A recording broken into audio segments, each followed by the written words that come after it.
Welcome back to my kitchen. It's a cold January morning and I'm making some chicken and bone broth today, starting with 2 chickens, just getting them rinsed off and placed in my pressure cooker. These 2 chickens are a little on the small side. We hatch and raise our own and sometimes we get little ones, but these 2 chickens together total about 6 pounds. I filled the pressure cooker to its maximum capacity with water and cook them on high pressure for 45 minutes. That's a good amount of time to cook the chickens through, and as you can see, the meat is just falling off the bone. I don't want to cook too long because I want the meat to still have a good texture and flavor, and if I cook it too long, it's going to be dried out and chewy. Trying to keep most of the bones in here because I'm going to add some carrots and onions and some herbs and salt and pepper along with these bones and continue cooking them down into some beautiful bone broth.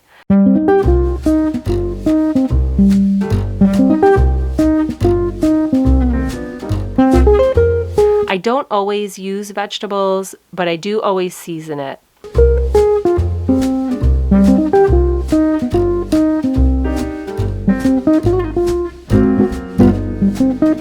This is a little bit of dry celery, and I have some thyme and obviously salt and pepper.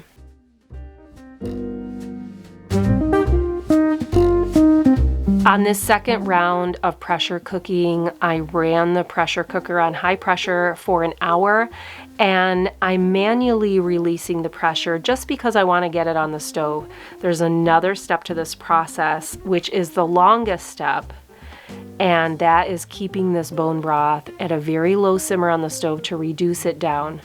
Now, you'll know that you pulled all of the nutrients that the bones have to give when they are brittle and easily break in your hands.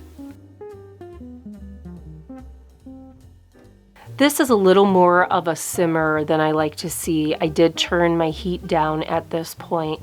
You want to keep bone broth at a very low simmer while it's reducing because you don't want to break up that gelatin. As the broth reduces down, impurities will rise to the surface.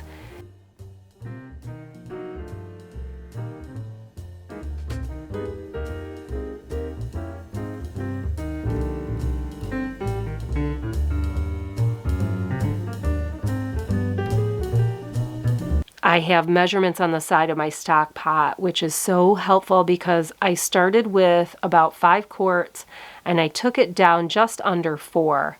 We ended up with this beautiful broth.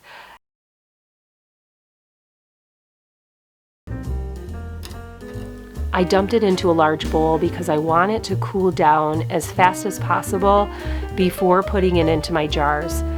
We keep bone broth on hand all through the year, but in the winter we go through a lot of it.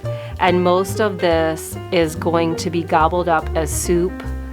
I keep the chicken meat in a container. I'll use that for various meals in addition to quick soups. I also like to keep some cooked rice or some soup noodles in the fridge.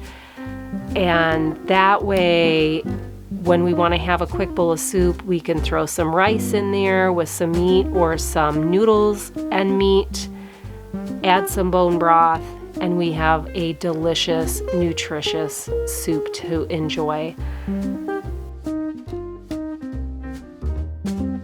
I love sharing how I make bone broth because it is so easy, and I like to think of it as almost free.